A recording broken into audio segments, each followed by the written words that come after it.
This is the Toplofty Lounge. We're in for a smooth show for you today. Oh yeah, baby. In 20, 19, 18, 17, 16, 15, baby. Yeah, here we go. In 11, 10, 9. Oh yeah, baby. Here we come. 5, 4, 3, 2, 1. And let's go. Hello, everyone. Welcome to the Toplofty Lounge, episode 42. 42, jeez. This is part 2 of the best science fiction television shows, as chosen by your host, me. Toplofty Lounge, conversations for the elevated. Don't forget our $1 million guarantee. Welcome, all my fellow snobs. Welcome to the show. Before we get started, though, we've got, just going to give you a heads up. We're going to have a little bit of a tool update for you.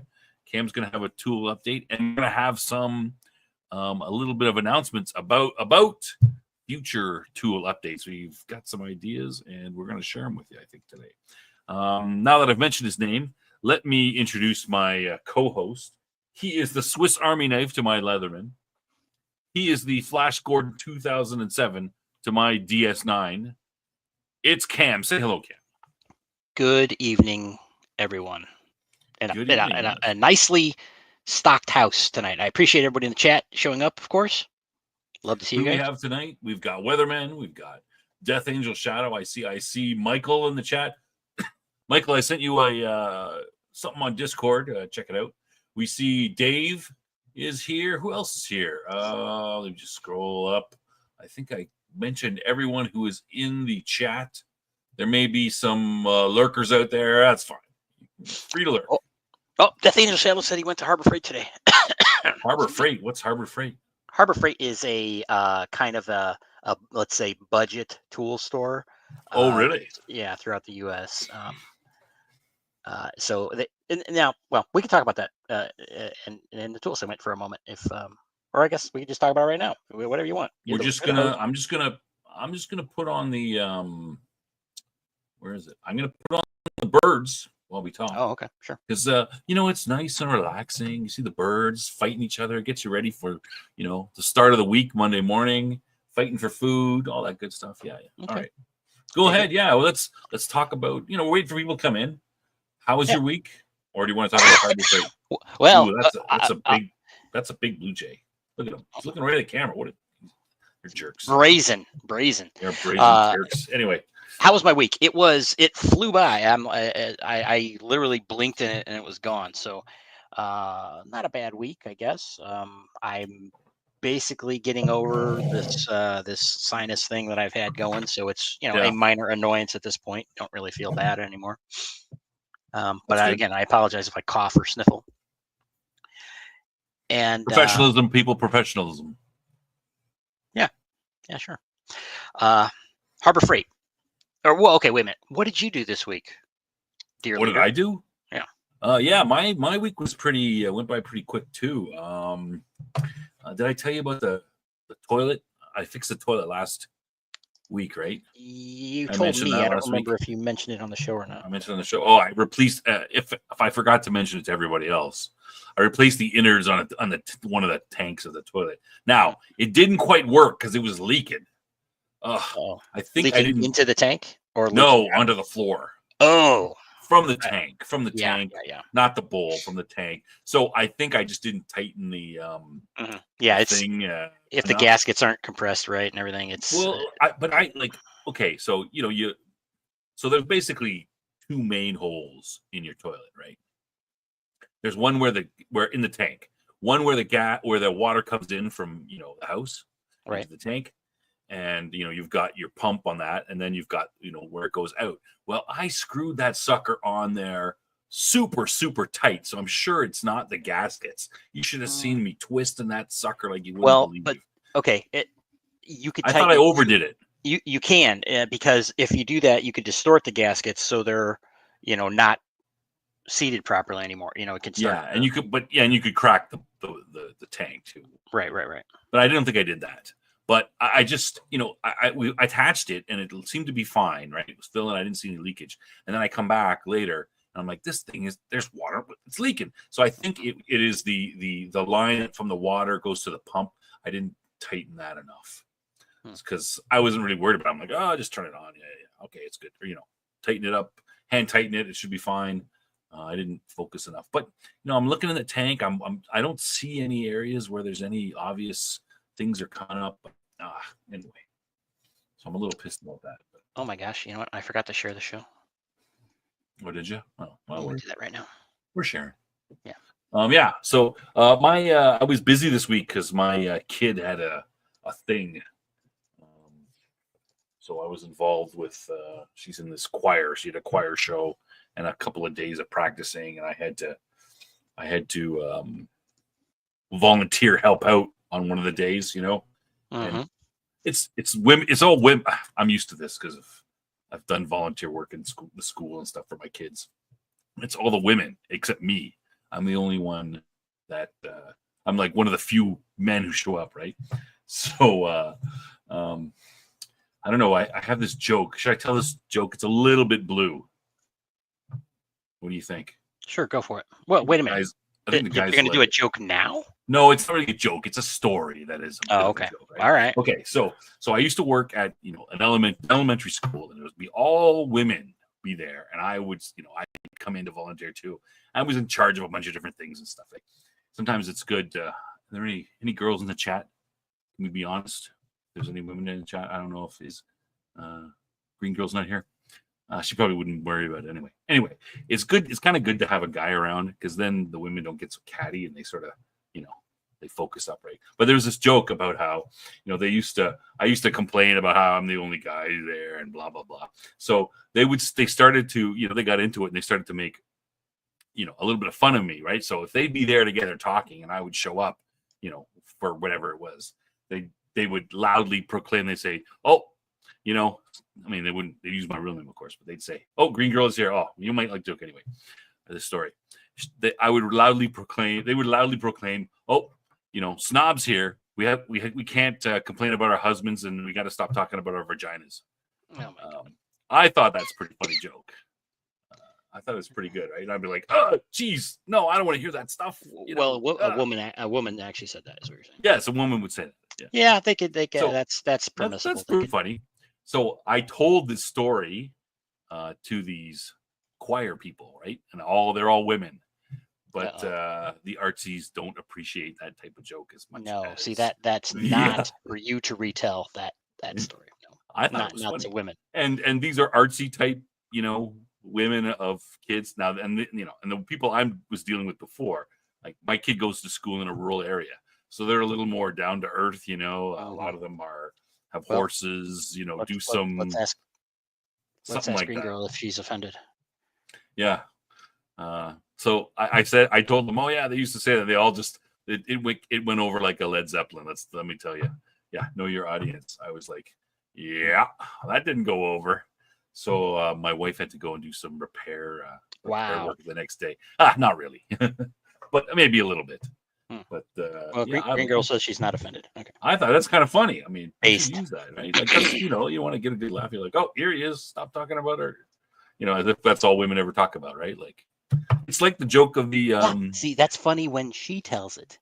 Yeah, it's like the joke about the sleepovers, right? You like, some guy will say, "Oh, what do you do in your sleepover?" Nope, and the girls, stop, cut, stop.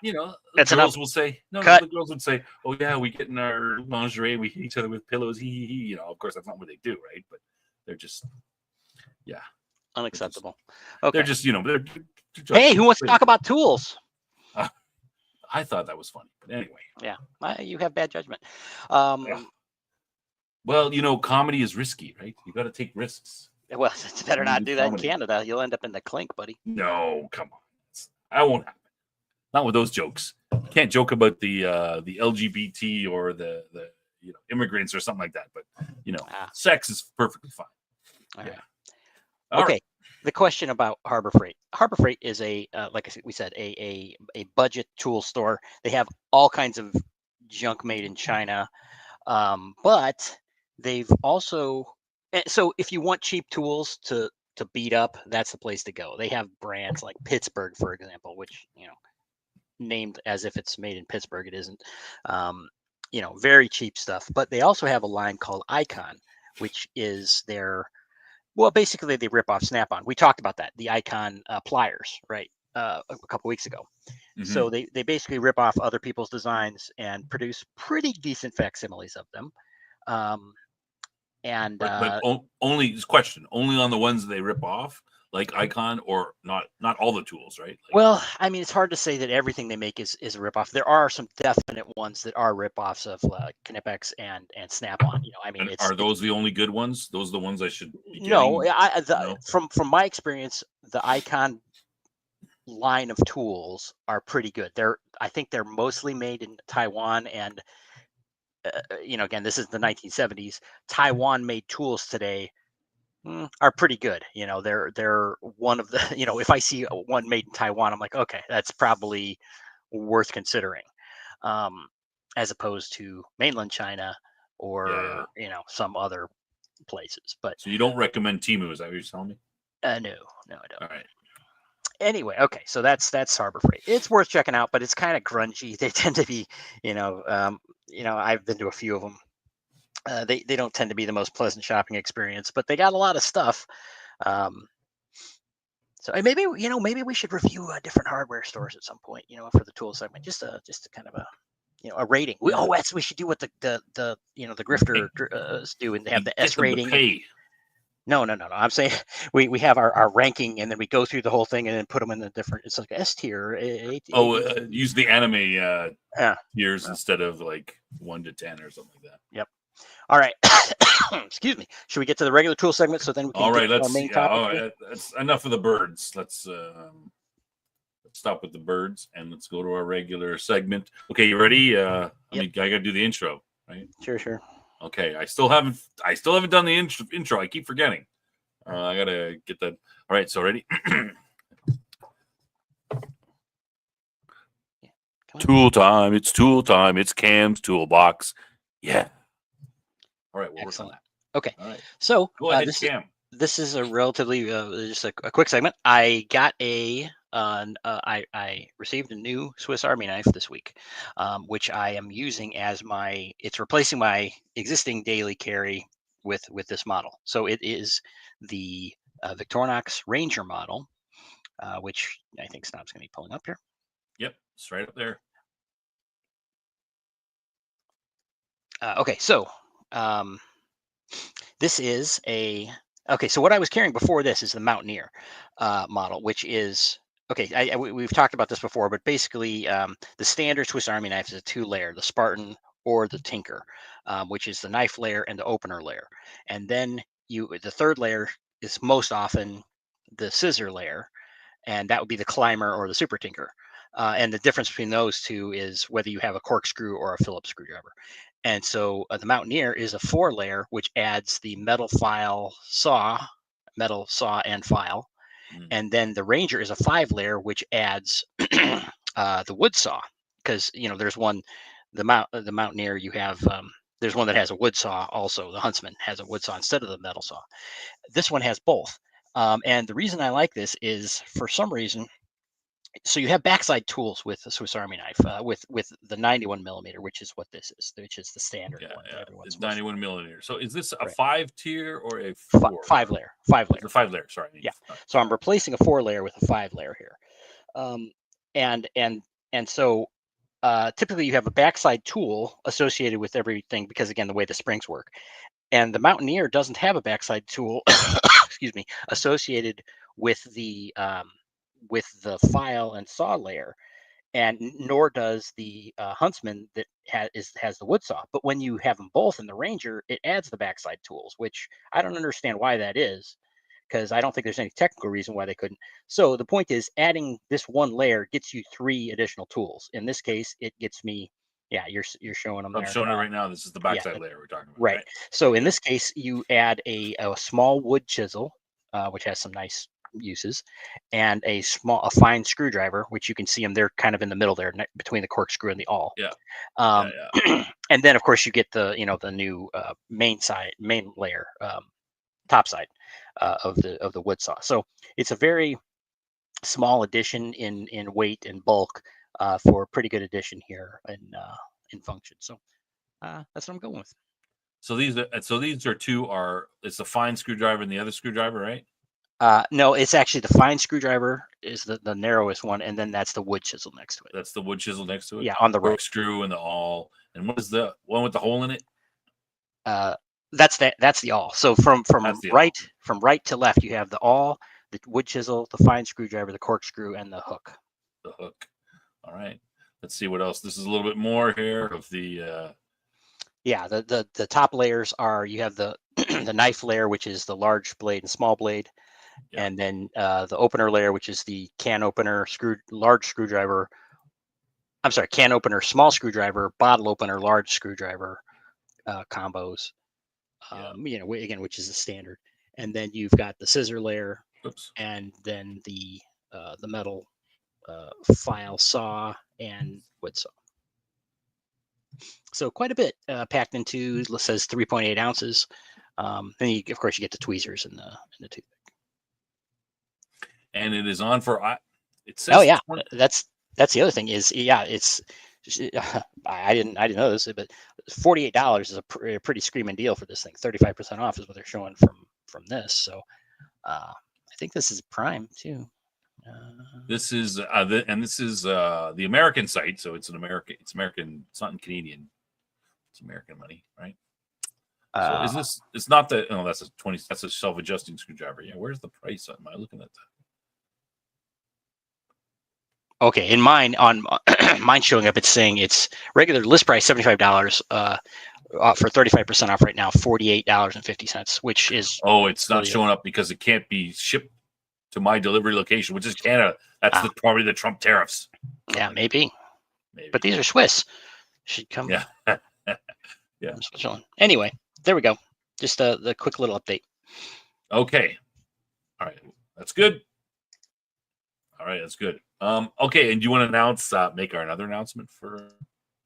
I was just talking to Snob again. We don't want to monopolize too much time with the tool stuff, but some people seem to enjoy it. So, I have a daily pocket toolkit that I carry, including the Swiss Army knife, which is kind of the center point of it, and I thought I could do a review, kind of lay that out and take some nice photos and everything, and show people what I do and why I carry those particular things.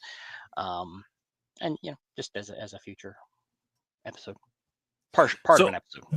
Yeah. So what we maybe do, I mean, it might be a segment on the show. Maybe we do a whole show, whatever. But Cam would come and he'd lay out and he goes, "All right, this is my, this is my personal toolkit that I carry with me wherever I go on my body, and it consists of these sort of things.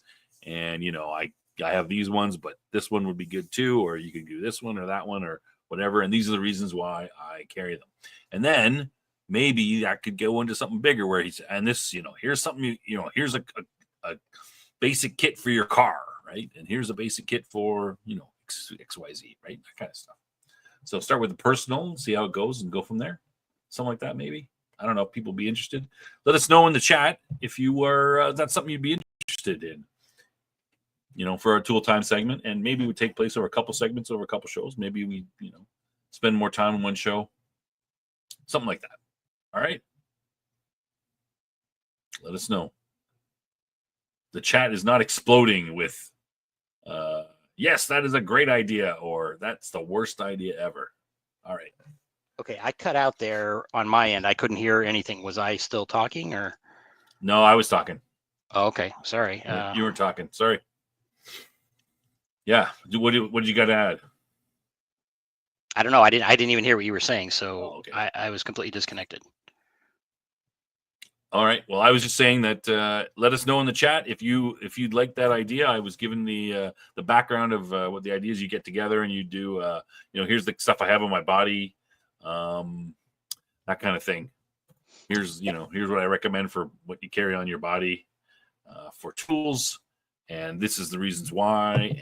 And here are some of the ones that I carry. These ones are good. Maybe try this one, that kind of stuff. But yeah, all right. Death Angel Shadow's acting about what size? Oh yeah, Matt Tweeding said about 3.5 inches. And Matt Tweeding says he works for Stanley Black & Decker, which I believe they own. They own a number of things, but including Craftsman now. Is that right?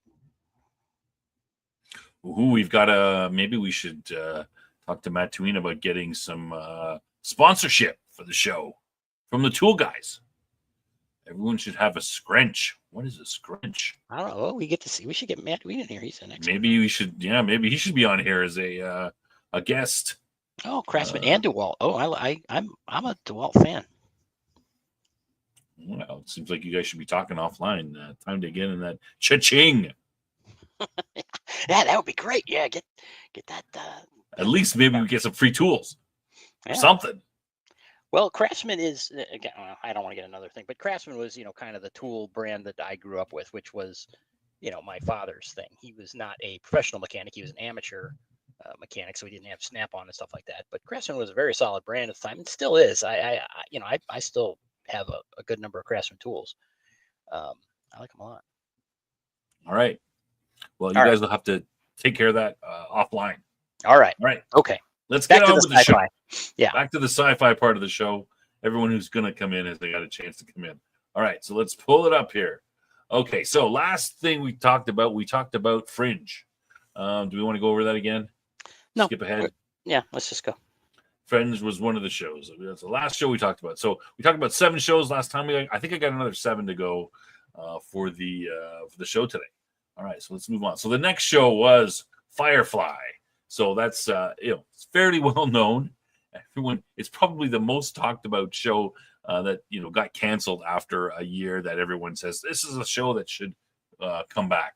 So it's American space Western drama. This is very big Western theme, created by Josh Wheaton. So he used to be pretty good. Now people are a little bit sour on him since then a bit.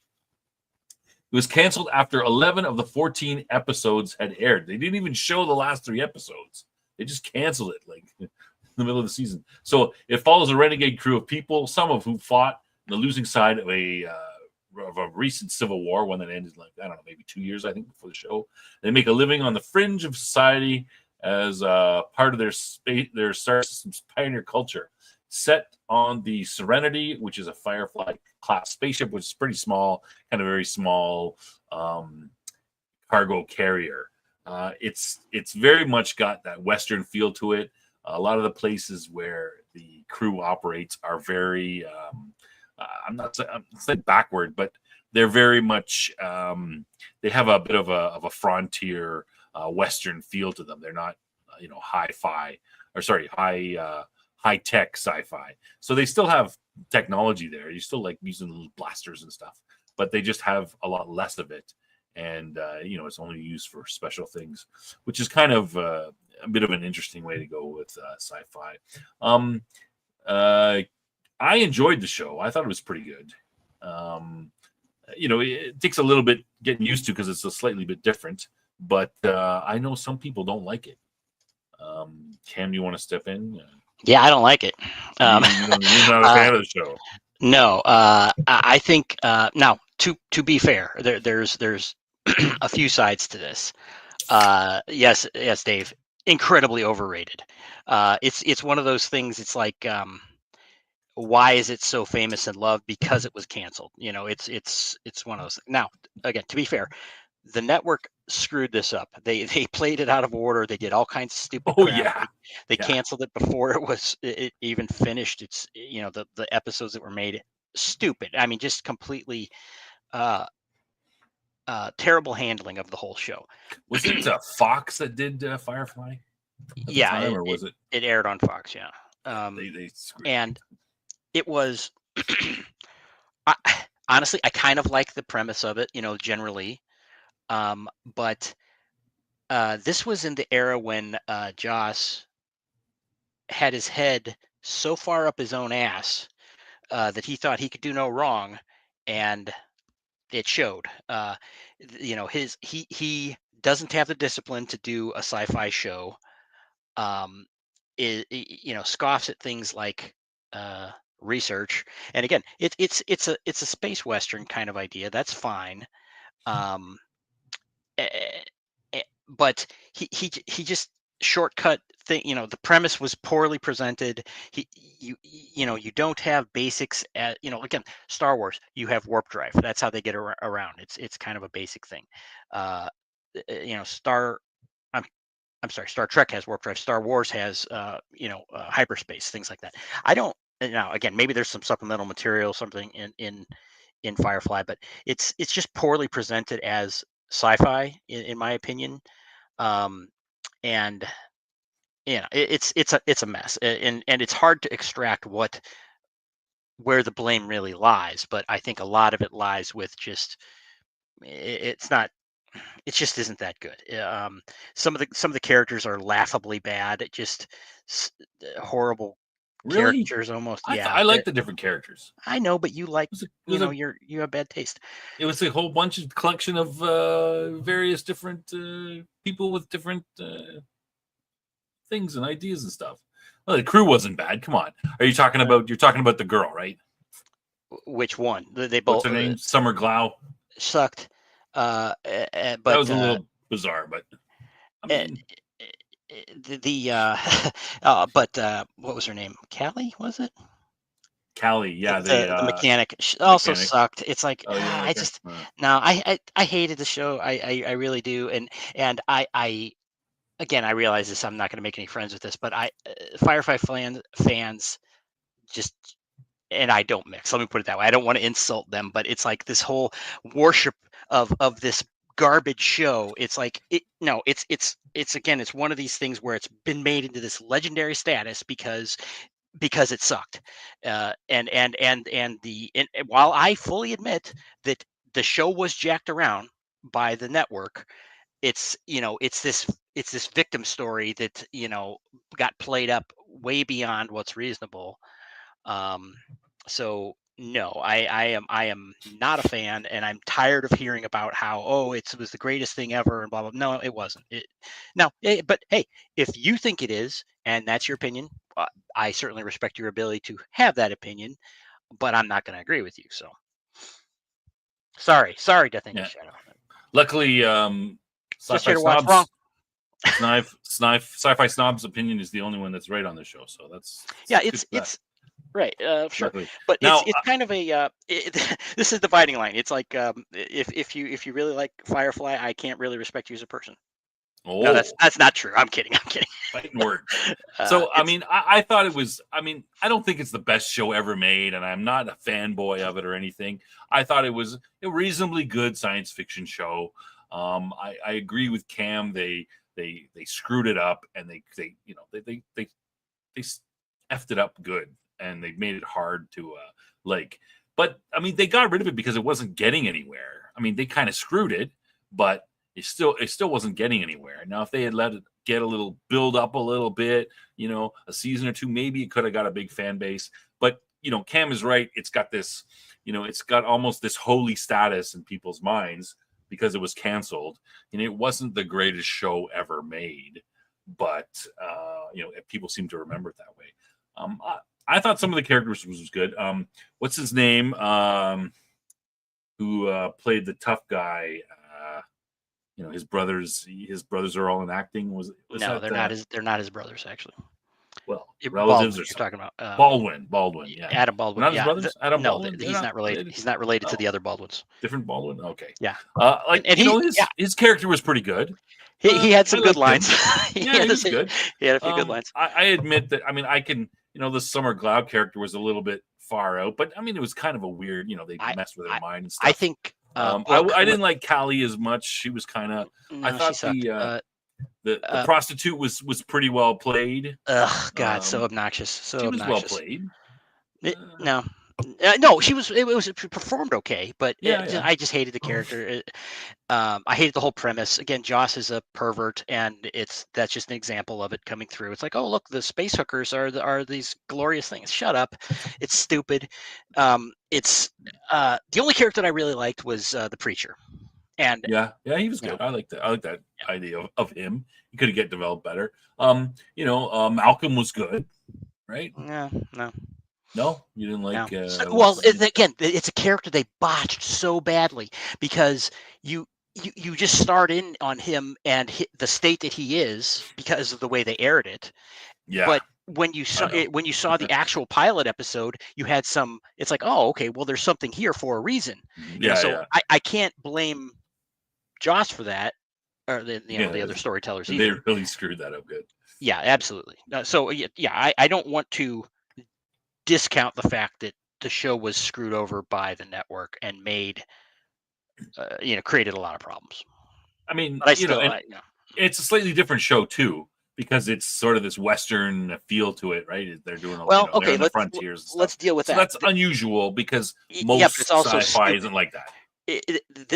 Look, I understand that you can have different levels of technology and everything, but to try and present that you have people with space trains and spaceships and everything, but you are going to have a 1800s level of technology is idiotic to me. And again, I like the premise. It's like, oh, where you've got this weird, combination of things. That's cool, but you have to have it have some credibility that I don't think it did.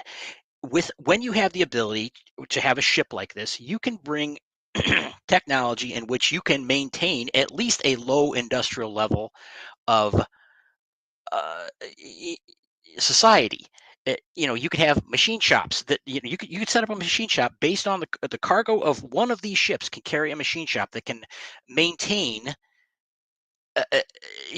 industrial low industrial levels pretty simply. But instead they went too far with it. It's, again, neat idea, poorly presented is So, where I'm at. so I mean, I'm not going to disagree with that per se, but there has been a lot of stories that do this. Now, one for example is Heinlein does a lot of this in some of his stories. His Time Enough for Love, his Lazarus Long stories. They're about humans. They're really about the character, but in the setting, humans are expanding, into the galaxy, and there's tons of these colonial worlds that come up, and in those worlds, people get there by spaceships, but when they live on them, they're living in in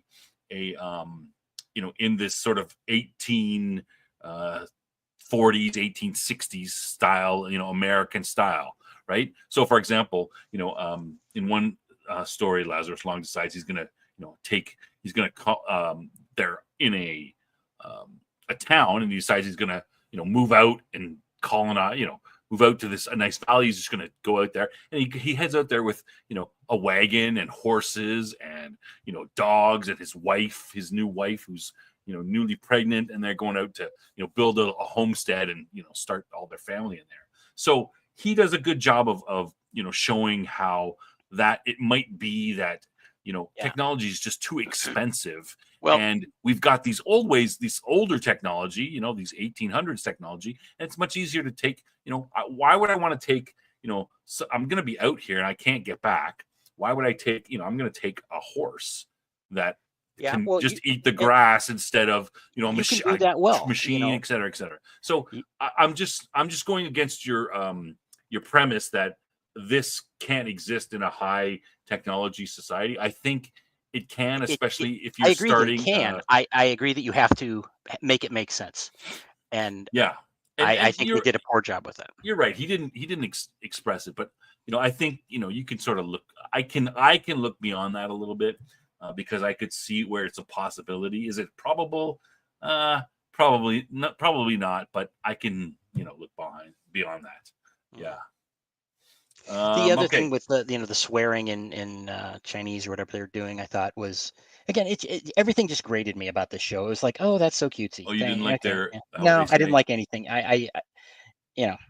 No, it just didn't do it for me. Yeah, hookers were like geisha. She was like a geisha, yeah, more so than a hooker. Yeah, I mean, I tend to sort of overlook some of these, these sort of, all right, this is the premise that he's going with. Okay. Is it real? Okay. Well, you see, that's right. As I've said many times before, setting is extremely important to me, and having a good setting and a well-established one that makes sense and is engaging is where I draw my line. So this one. So again, it's probably somewhat unique to me. It's a particular area that is nitpicky for me, and he is horrible with that area. And just to watch, yes, we are enemies. Thank you. So I did want to.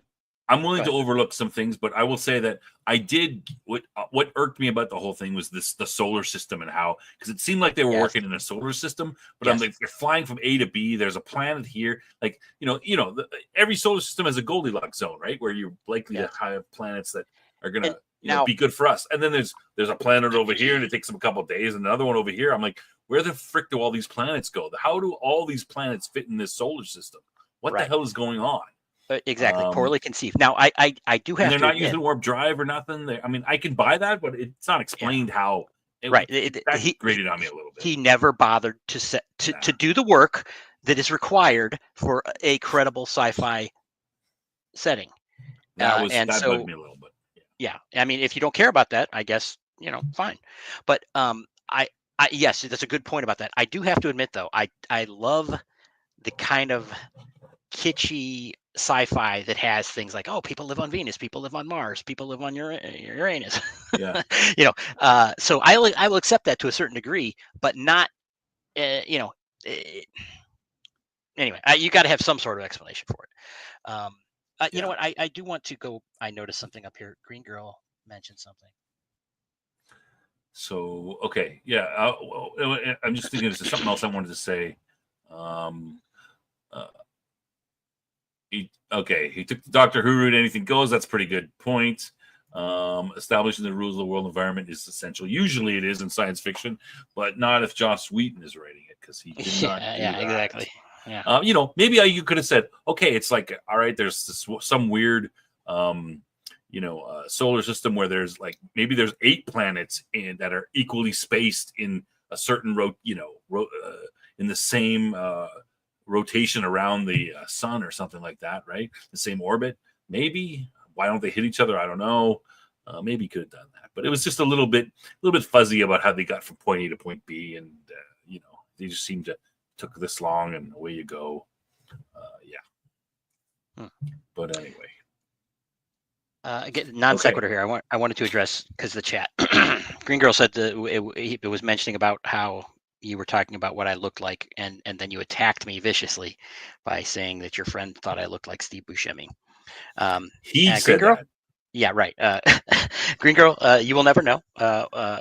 This show will never reveal what I look like, but I appreciate your curiosity.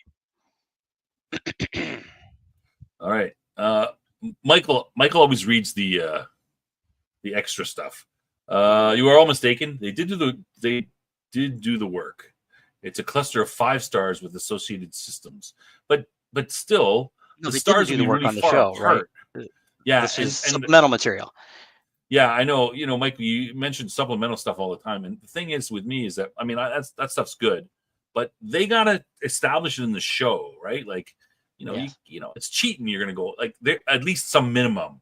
I'm okay with them, being more expansive in other media like graphic novels or comic books, whatever. I'm okay with that, but there should be a little bit in the show to sort it out. Gigo thinks you're like Jim Parsons or Wilford Brimley. I don't know. I still think Steve Buscemi is I'm pretty sure that's what it is. Yeah. Anyway, we're a little off topic. What Cam looks like. I look exactly like my picture. The show is all about me. I look exactly like my picture, but that is not a picture of me. I just happened to find one on the internet that looks exactly like me. But it's not me too. Yeah. Yeah. Okay. Yeah. Weatherman agrees. The show's almost over. And yeah. Oh, here, this is good. That genuinely made me laugh. That was a good one. Wow, that's a good one. Ouch.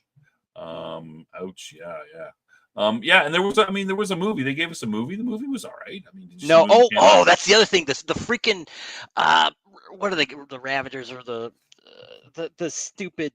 Oh my God, that whole thing sucks so bad. It's like we're animalistic rage machines, but we have high technology that we exercise and do it. It's like, God, Reavers. Yes, thank you, Michael, Reavers, for yeah. reminding I me. wonder how they flew those down that way. That's a little bit. All right. Garbage. Okay, let's go move Okay. on. We need a palate cleanser, something good. All right. Orphan Black. Now, I don't think Cam knows much about this one, but I know a little bit about it. I know a little bit about it. I did not watch the whole show. I've seen some of it. Okay, so Canadian science fiction thriller. I think this is the Well, only Canadian out right there, Canadian. So it was. It's been recently tariffed by Trump, so everyone has to pay 25% extra for the show. Created by Graham Mason and John Fawcett. I don't know who they are. It was 5 seasons from 2013 to 17. The series begins with Sarah Manning, a con artist of British origin residing in Toronto, witnesses the suicide of a woman, Beth Childs, who appears to be her doppelganger. Sarah assumes her identity as a police detective after her death. Numerous clones, and there's plot that someone is plotting to kill. So this show is this is Titania. How do you pronounce her last name? Mazzolani? Whatever. Anyway, she played She-Hulk, the girl She-Hulk. And when I first heard she was going to play her, I was like, oh, she's a little short, something like that. But I thought, okay. I mean, She-Hulk sucked. But she is a great actress. Now, if you watch the show, you can actually, like, these are all pictures of her in 4 different of the main characters. And she's a great actress on this show. It's just amazing how, she's in one character, and then, another scene she switches, and you believe that is a different character, even though it's her. I mean, her hair is cut differently, and all that, and wearing different clothes, but her mannerisms change, and she does a really excellent job at these characters. Now, that's called acting.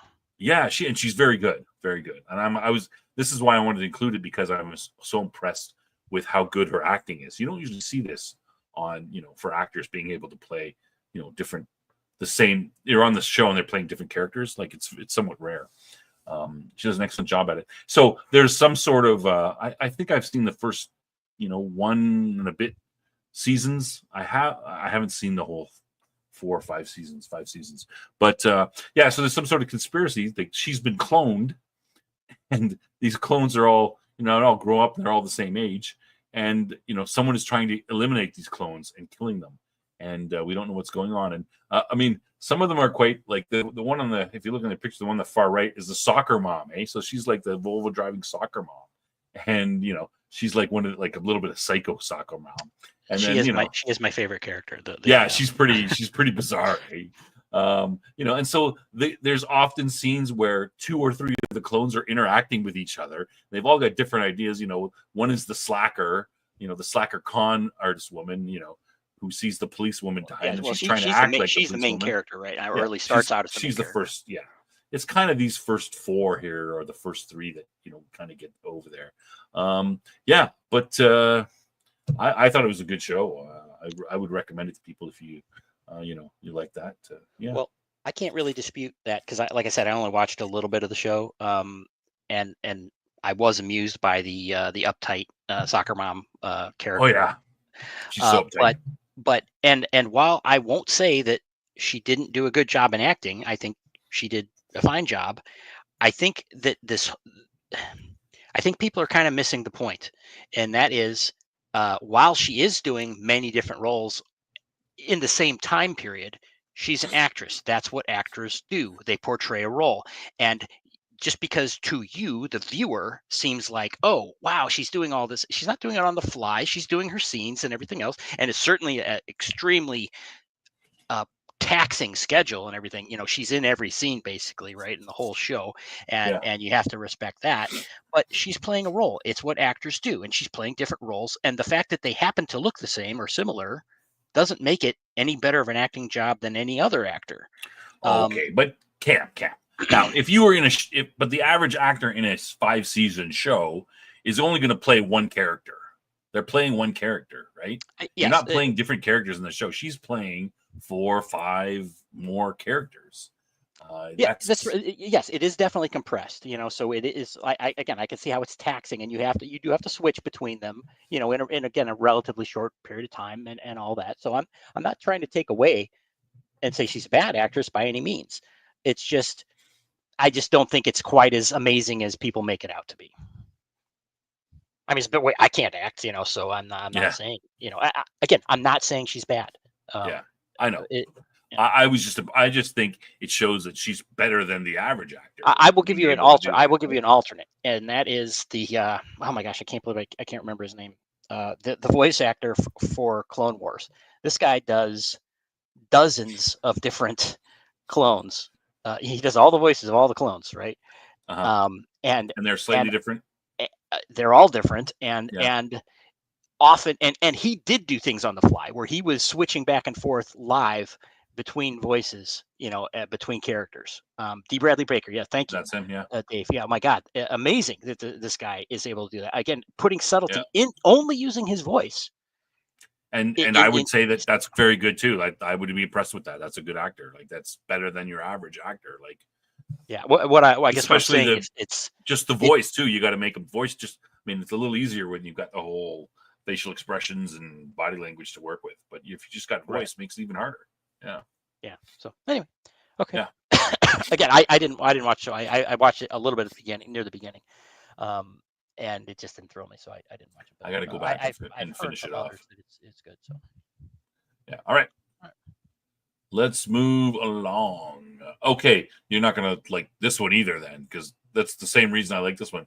Counterpart, American science fiction thriller starring J.K. Simmons, created by Justin Marks. 2 seasons, 20 episodes from 2017 to 2019. These are one of the shows that I like. I mean, if you really want a good show that got canceled too soon, this show is one of them. Much more than Firefly to me.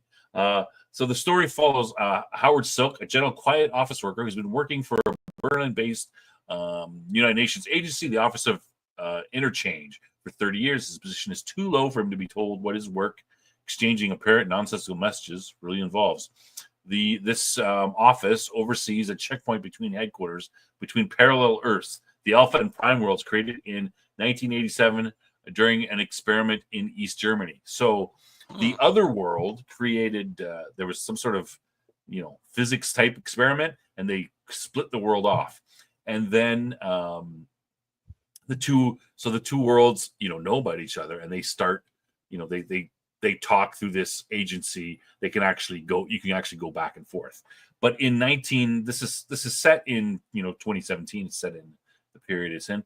In 1986, some sort of virus was let go in the Prime world, which is not our world.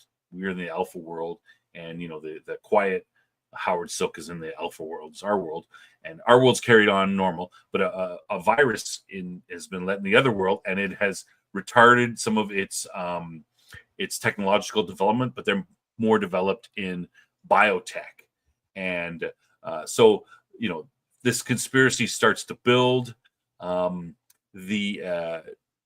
The Prime world suspects that the Alpha world let this virus into their world.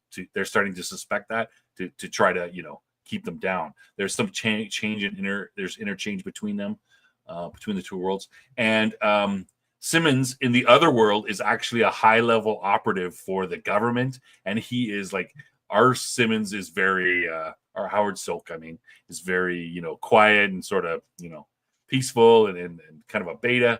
And the other guy is like killing people, and he's happy to put the screws to people or do whatever it takes to carry on with his sort of secret agency stuff. So this picture you can see here is the two of them meet, and they can cross over. So one crosses over and sort of acts like the other guy, and like, what's going on? And yeah, it's pretty good. I liked it, and I'm pretty disappointed that it didn't keep going. I like Simmons as an actor, and he plays both roles, does a good job on both of them. You can really see the differences in the characters, even though he's playing both of them. Yeah. I've never even heard of this show. Sounds cool though. Yeah, it's good. And it's set in Berlin. It's probably set in Berlin.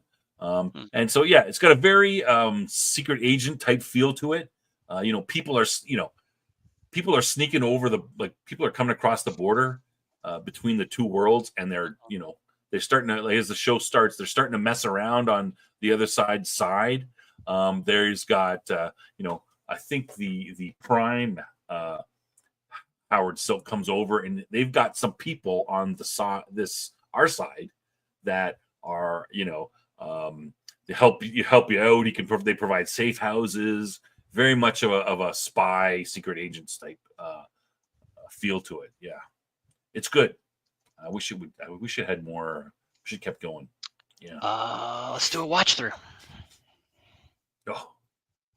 So it looks like the show was on Stars. I'm not sure offhand where it was on. Yeah, there's lots more to the show. This is what I've given you is the very, very basics of the show. I haven't, tried not to spoil anything. But yeah, I would, even with the 2 seasons, I would watch it. Yeah, I don't know where it can be watched. Someone want to Google that real quick? It's got to be on somewhere. And like I said, Simmons is great. He's a awesome actor. Love his stuff. All right, let's move on. Okay, so Quantum Leap, not the new one, which is crap. My wife watched it a little bit. Not the new Quantum Leap, doesn't exist. My wife watched a little bit. She quickly lost interest. This is the original Quantum Leap, which I watched when I was much younger. Yeah. So it's American science fiction created by Donald P. Belisario, who's a name you'll see all over the place. Cam, right? You've seen his name. American television in the 80s and 90s. His name's over. He's like what's her name's father, who's always the one from 90210 spelling. His name's like on everything. Yeah. There's a bunch of handful of those guys that have ton of shit. Yeah, they're into everything. So the story: Dr. Sam Beckett, a physicist who, believing he has invented time travel, a way to travel through time, voluntarily subjects himself to an experiment that he believes will provide the validity of his controversial theories. Sam leaps into the fluid of space-time and apparently disappears forever. However, it is soon revealed that Beckett's consciousness is alive and able to transfer to and inhabit the bodies of other people existing on his timeline. The artificially intelligent computer he created operates with the assumption that in order to return home, Sam must change events in the past in order to correct the future course of events, which somehow be changed which has somehow been changed in an undesirable way by an unknown agent. So, I mean, it's. What do you think of this? You go ahead first. What do you think of this? Excellent show. I think. Again, this is kind of before that. That revolution that we talked about in TV, pretty early, and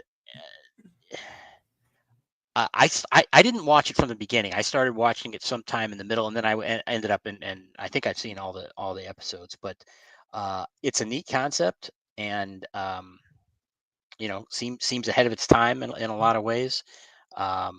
You were talking about different actors again. How many? Well, 5 seasons, so 100 different characters basically that he played over that time. Spread out more. I really enjoyed it, and as it there were some some later episodes. The later things started to get a little crazy with the Evil Leaper and all that stuff. The things I don't mention Evil Leapers. But I dig that. It's a lot of times late in the show they start to add wild stuff. That doesn't work. But for me, again, it's like, there's something more behind this. And that really made me like it even more. So I'm a fan. Yeah, I mean, I thought it was a good show too, but it takes away from me with the whole. They were still stuck on you had to have it's the kind of the monster. I mean, it's not a monster, but the monster of the week thing we talked about. Yeah. For X-Files. But you see how they did it. Each show is self-contained. And at the end of the show, he leaps into the next person to give you a little tease for what's going to happen next. Yeah. And that's very well done. But, and each show is still, contained as a, its own entity. You can watch it on its own. But again, it kind of just go ahead. I was gonna say that's why the Evil Leaper thing, it started to bring that, make it more of a storyline. Not so individual episodes, and And then you had some of these, there were some multi-part ones where you crossed over with, and he kind of came back to the same people several times, and so it added a little depth into the storytelling with that. So I really enjoyed that. Yeah, it was a little bit like, to me, it was a little bit too serialized, with the whole and it seemed to me like, it's a story that's not going anywhere, because it's just, he's just going to keep leaping into people. We're never going to see the end. And you're telling me that it kind of, we did kind of see the end near the end, but I think that's when I wasn't watching by that time. I wasn't able to watch. Oh man, was that's like bad. I was like Michael. I wasn't able to watch when it was coming out in in the early '90s. Yeah, in my opinion, this is a show that finished pretty strong.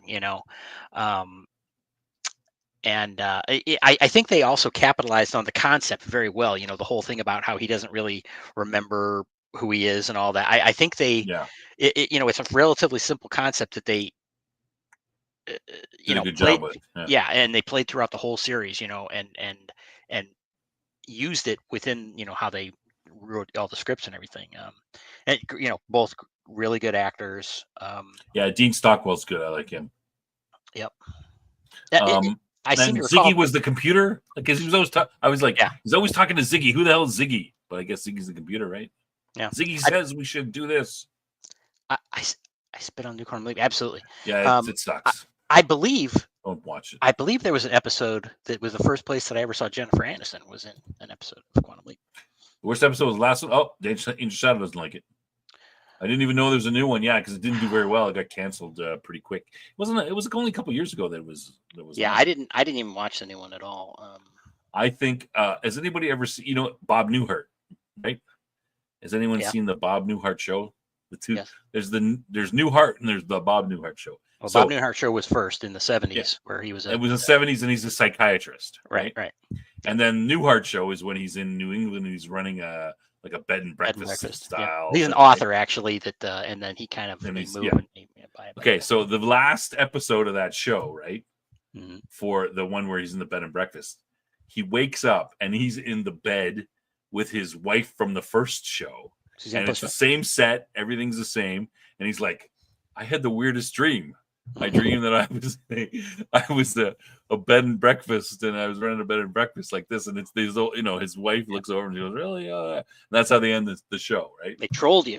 They trolled it, and it's a great ending, perfect ending.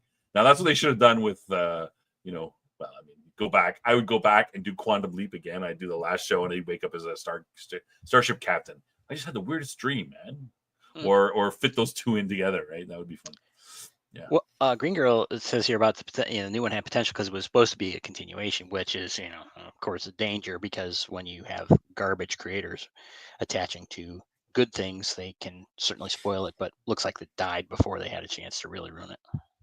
Yeah, I don't know. Maybe it could have been. My wife was watching a bit of it, and I kind of caught some of it. I'm just like, there's nothing in here that interests me.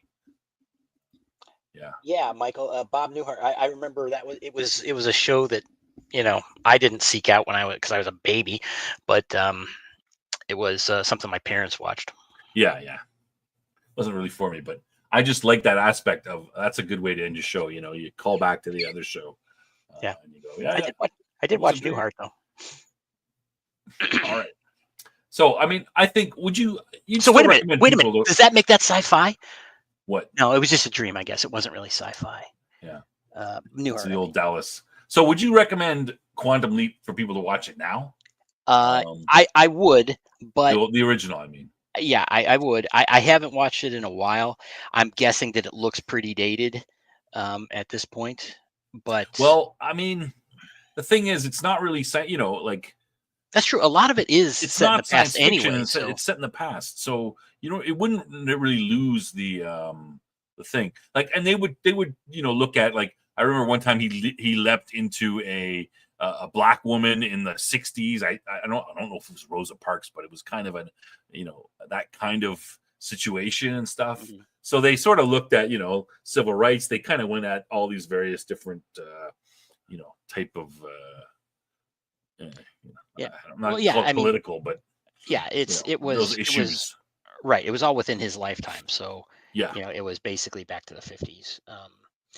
And one time he leaped into himself, a younger version of himself, which was interesting. And the just there was a multi-part story. I think it was a three-parter that was about the JFK assassination. So he basically was Lee Harvey Oswald.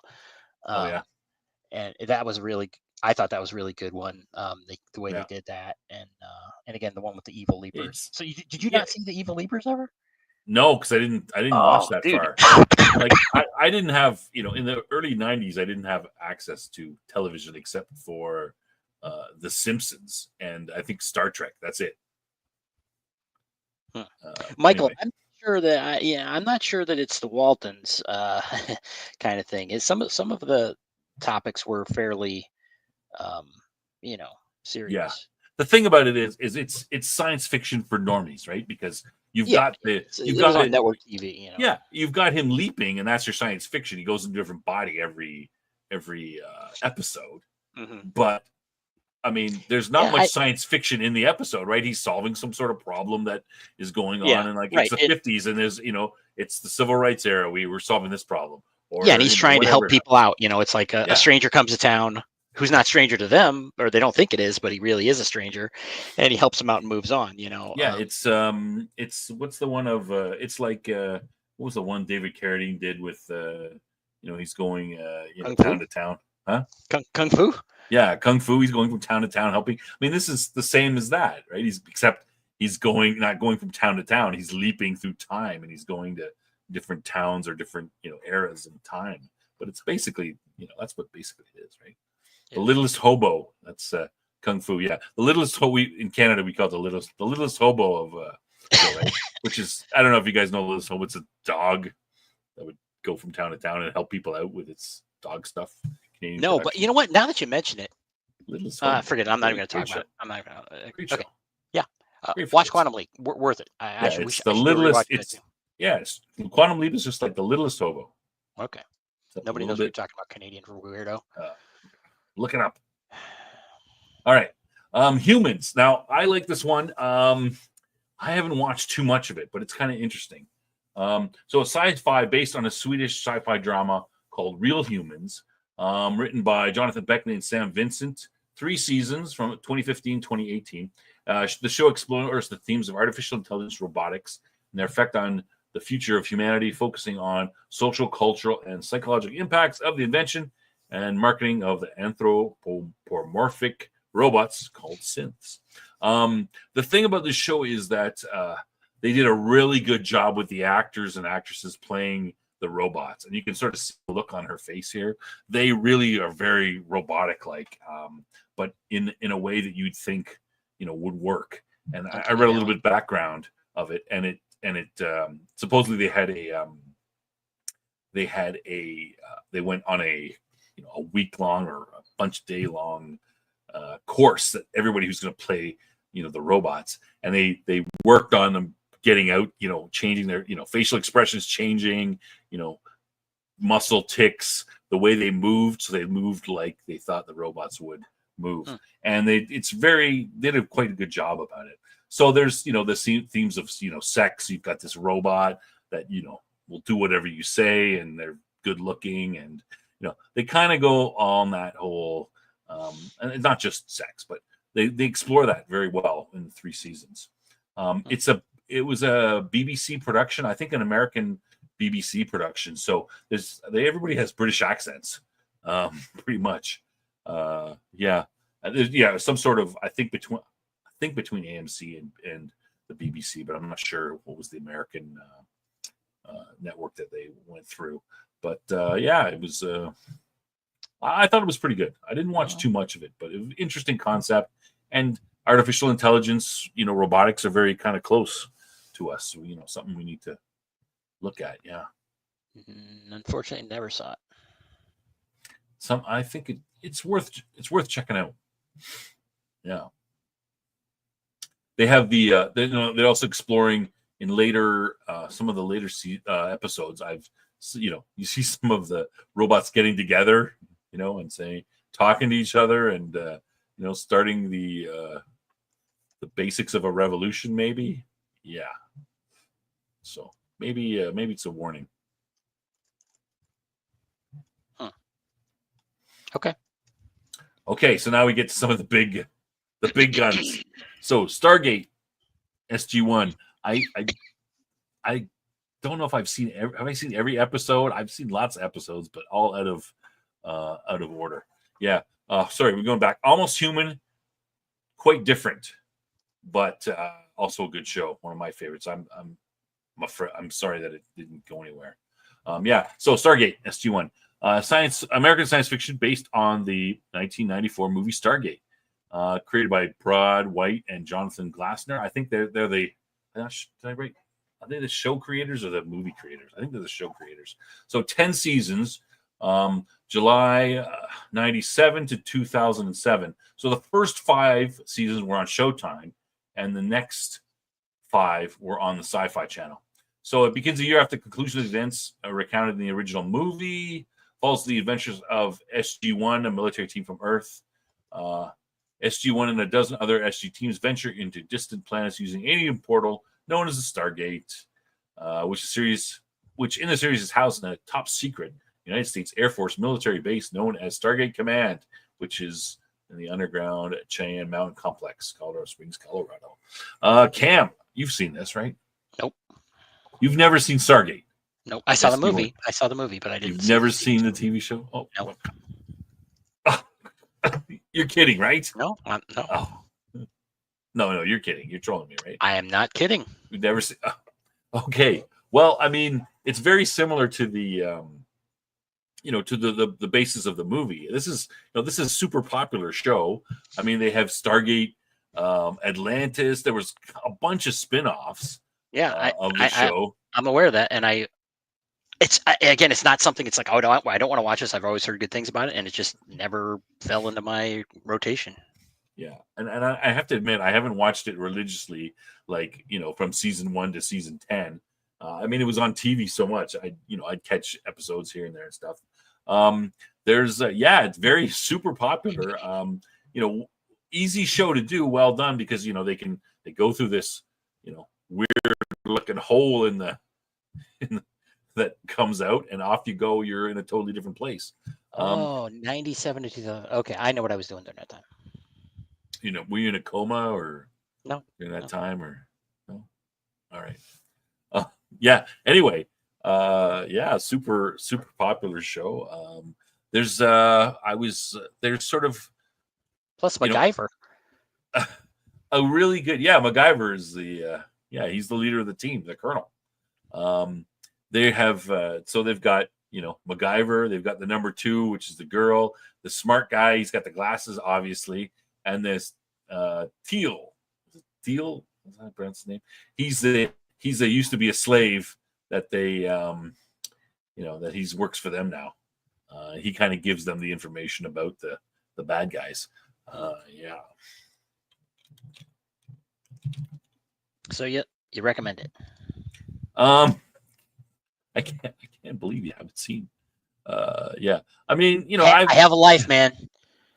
So it's kind of got the show of the week, but they do a fairly good job of sort of building up, kind of like the X-Files, right? You'll have these sort of these one-off episodes, but then you'll have an episode that sort of advances the arc, an arc. And now there's through the life of the show, there are 3 main arcs that go on.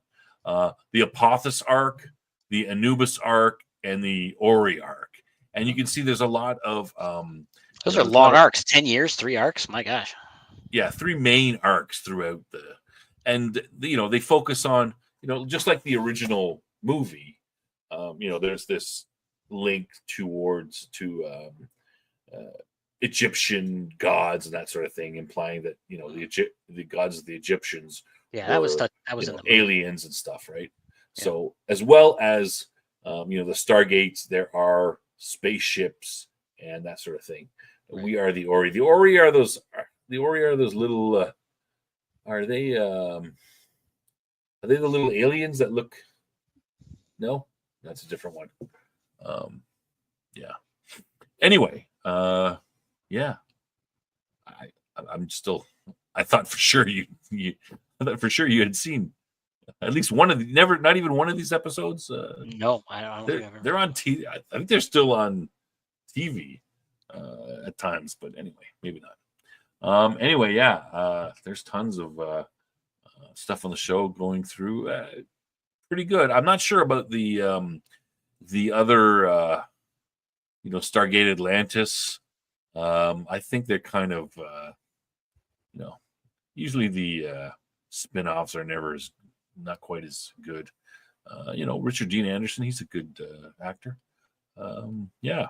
And he introduced Swiss Army knives to many, many people. Oh, really? I didn't know that. You ever see MacGyver? Have I seen MacGyver? Oh, yeah. No, I know of MacGyver. I didn't watch much of MacGyver. Okay, shut up then. I don't. How dare you? How dare you attack me for not seeing this and you don't know MacGyver? Is MacGyver science fiction? No, it's like spy. It's like spy fiction. There you go. I'm not required to watch MacGyver because it's not science fiction. Yeah. I thought we would have more to talk about on this show because I thought for sure Stargate. Everyone's seen that. Okay, you talked about it. All right. Anyway, okay. All right, let's move on. I think this is our final one, and of course, our final one, Babylon 5. What can we say about that? Okay, so an American space opera created by J. Michael Straczynski. 5 seasons. From there was a February test pilot in 1993. And then almost a year later, they actually start on the seasons, January 94 to 98. It follows the human military staff and alien diplomats stationed on a space station called Babylon 5, built in the aftermath of several major interspecies wars as a neutral ground for galactic diplomacy and trade. Major plot lines include inter-race intrigue and upheaval, inter-race wars and their aftermath. Maybe we shouldn't read any more because this might be spoilers. And the embroilment in a millennial cyclic conflict between ancient races. The human characters in particular became pivotal to the resistance against humans' descent into totalitarianism. Spoilers. Yeah, spoilers. Do you want to talk about, have you seen Babylon 5? Cam, do you want to? Yes, I have. In fact, have you seen an episode or two? Yeah, a couple. Yeah. Just so if anyone here doesn't know, we have another show on Wednesdays.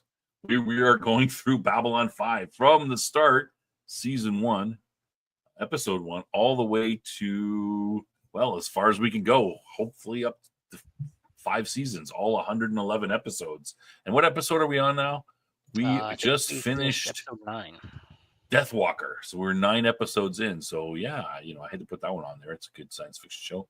So if anybody wants to watch that, yeah, it's good. Death Angel Shadow knows the show. He's also on there talking about, yeah. It always comes back to Swiss Army knives with Cam.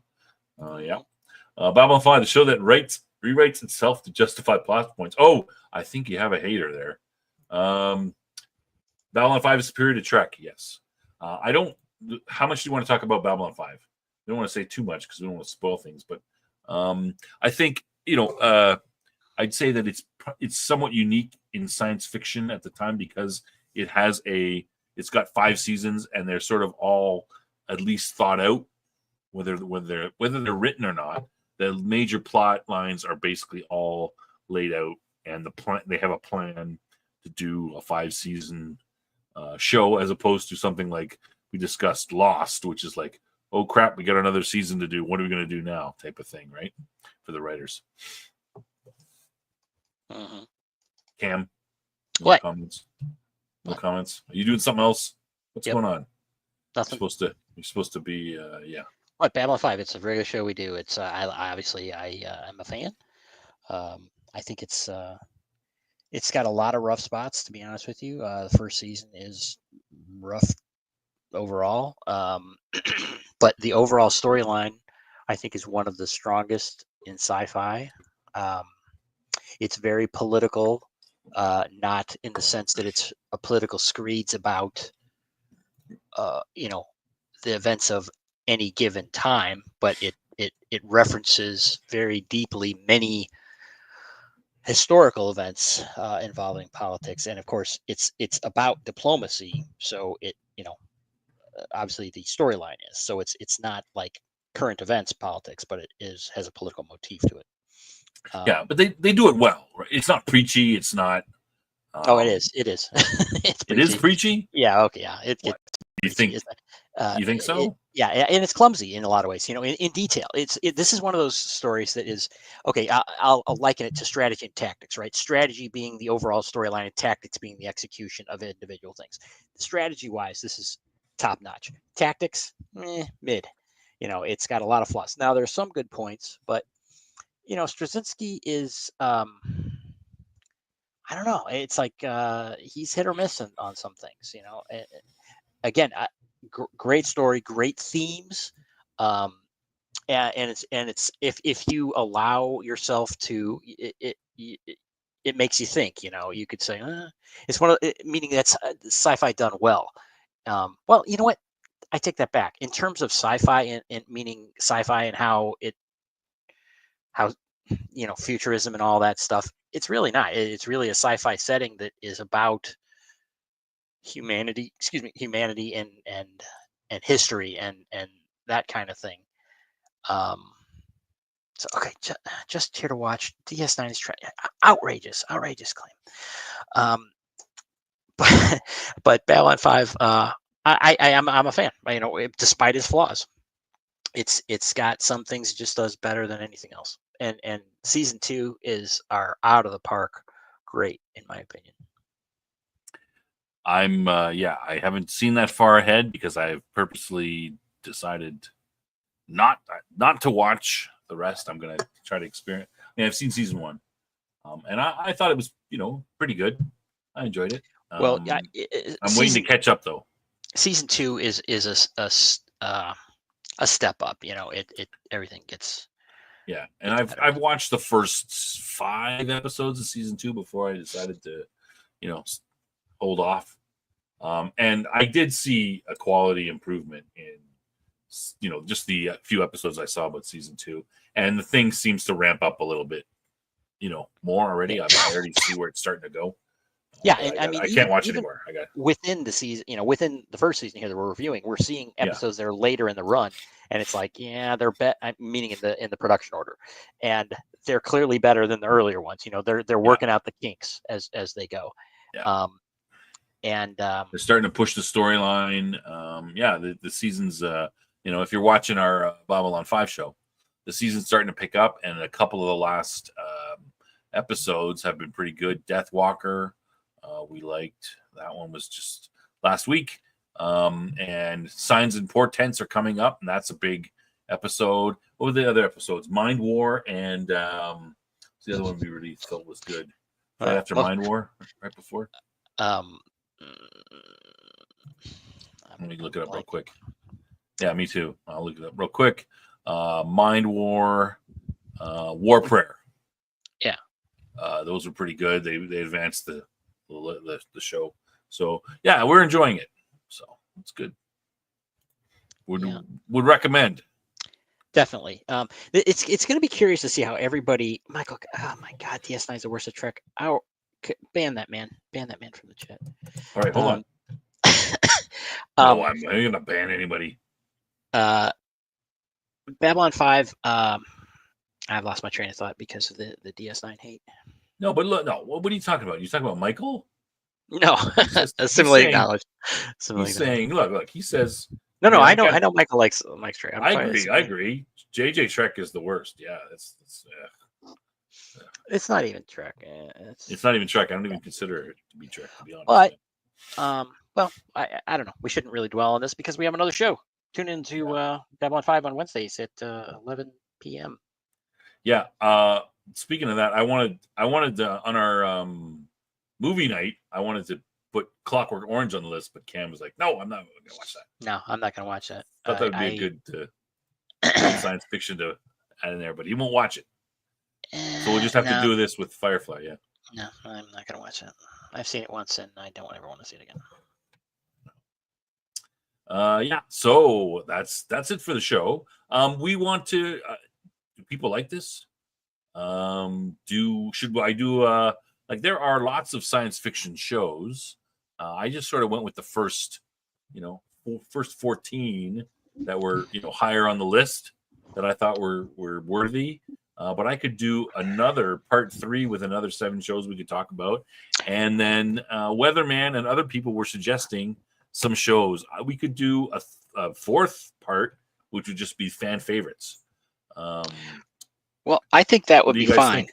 I think that would be fine to do another one of these, but as we might start to get more obscure, and I like a lot of these I haven't seen, but I would suggest that maybe if we have some of these shows that are a little shorter, like they only have 2 seasons or something, that we might want to do a binge watch on them, like the what was the one with the 2 worlds, multiple worlds with the Counterpart. yeah, like do that, do binge watch it and then come in and do a whole episode on individual one. Yeah, you know what? Counterpart would be a good one to do. Almost Human would be a good one to do. I think that's only 1 season. Yeah. Some of them would be. Some of those would, and we can briefly touch on them. And then we could sort of look at them. Alien Nation. How many? Was it just 1 season for that one? How many season was Alien Nation? And I was one. There's another one. Falling Skies might be of interesting. Might be of interest. I think that was a very short season as well. Yeah, I think it was 2. No, I think Falling Skies is 3 seasons. Weatherman mentions Farscape. A friend of mine is a huge Farscape fan. He's been on me for literally years to watch it, and it was one of those. Excuse me. It was one of those shows that is streaming, nonstop on YouTube, or was recently at least. And am I thinking? Anyway, I started watching a few episodes, and man, it was hard to get through. I understand that it gets a lot better and is really good. Has a long-term storyline. It's really good, but it was just rough to get through those first couple episodes.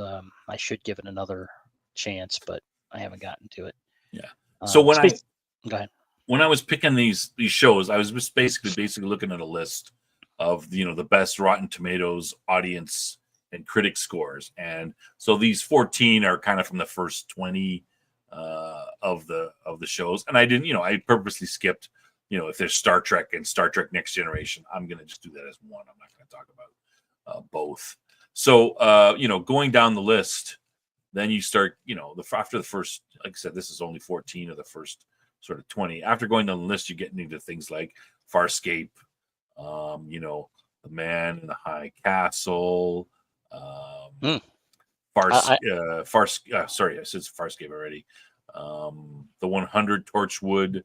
All kinds of, like, you're getting into, at least it's not, there's lots of other shows in the top one, that are in, like you said, Alien Nation, Warehouse 13, Dark Matter, Red Dwarf, Falling Skies, Continuum is another fairly, not super well known, but fairly well known. Sliders, which is an interesting one. I watched when I was younger.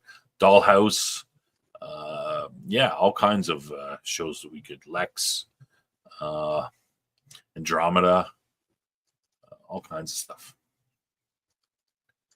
Knight Rider, even Knight Rider's on that list. Yeah. Altered Carbon has been mentioned. Yeah. Hitchhiker's Guide to the Galaxy, the original. It's pretty good. That's pretty good. Buck Rogers. Yeah.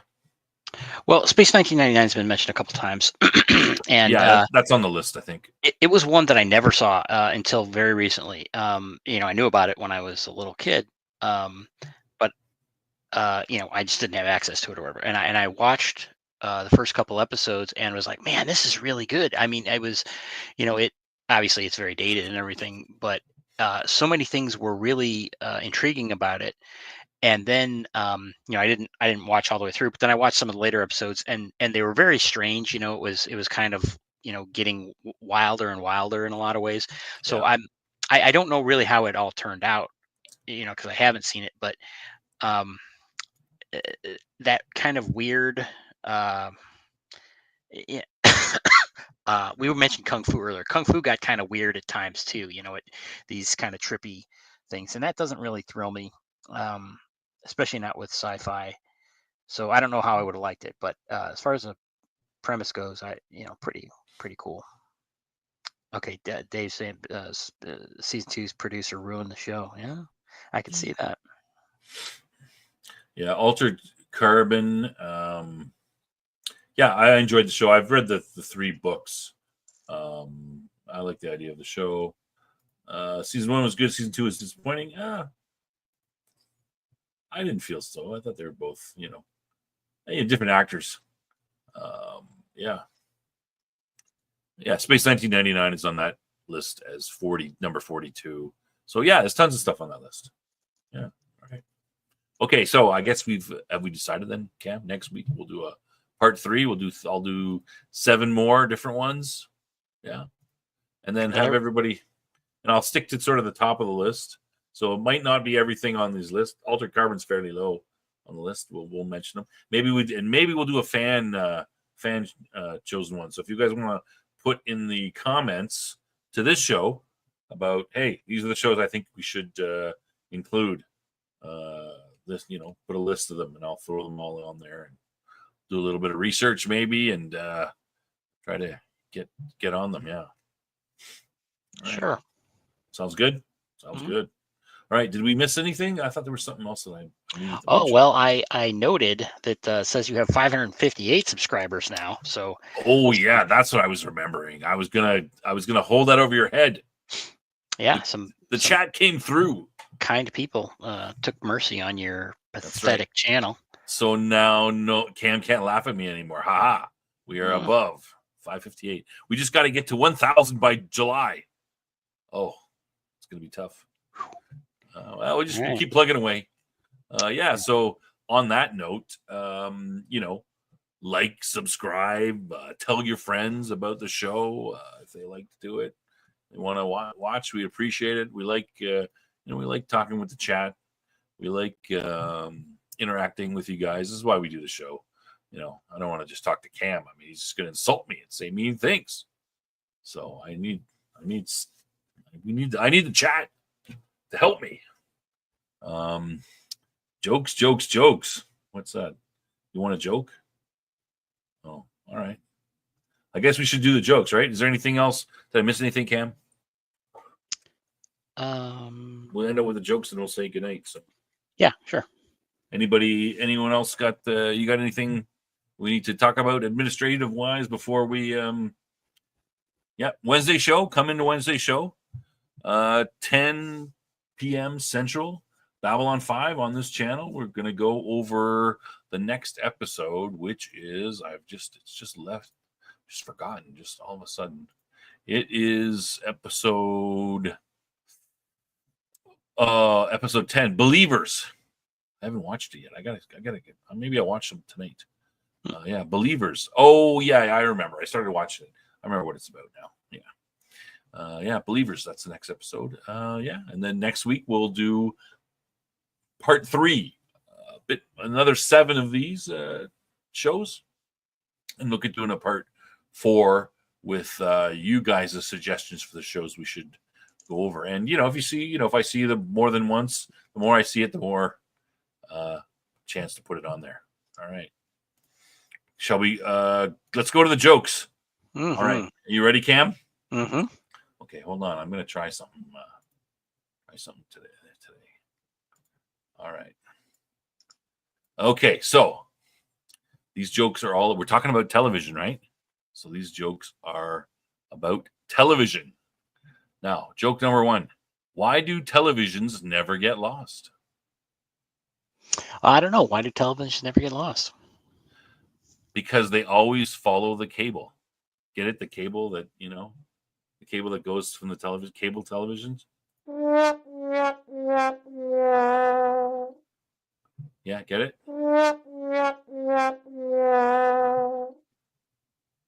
No? Don't get it?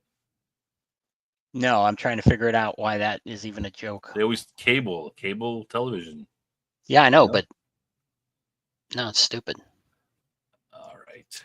I bet Death Angel Shadow liked the joke. All right. Okay, one more then. This one, you'll like this one, I'm sure.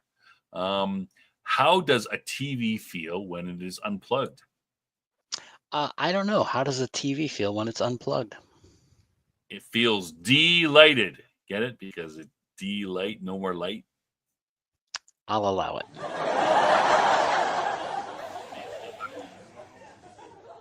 It's a great one. Yeah, that's a good one. All right, that's it for the show. Hope you enjoyed the jokes. I do have some rejected jokes from last week but no, we should do that. Those are original. My good friend Aldous just showed up in the chat here, and I'm happy that you came in late because sorry. You missed the show. That's unfortunate. Oh, It's you all can right. go back and watch it. Yeah, don't be afraid to go back and watch it. And I was glad to see yeah, it. you can see if you can get the jokes. Yeah, that's part of the show. All right. All right. Thanks everybody. Thanks for coming out. We'll see you next week. And on Wednesday. And hopefully Wednesday too, if you're into the DS9 or DS9 B5, the DS9 B5 stuff. Yeah. Thanks for watching, everyone. Good night.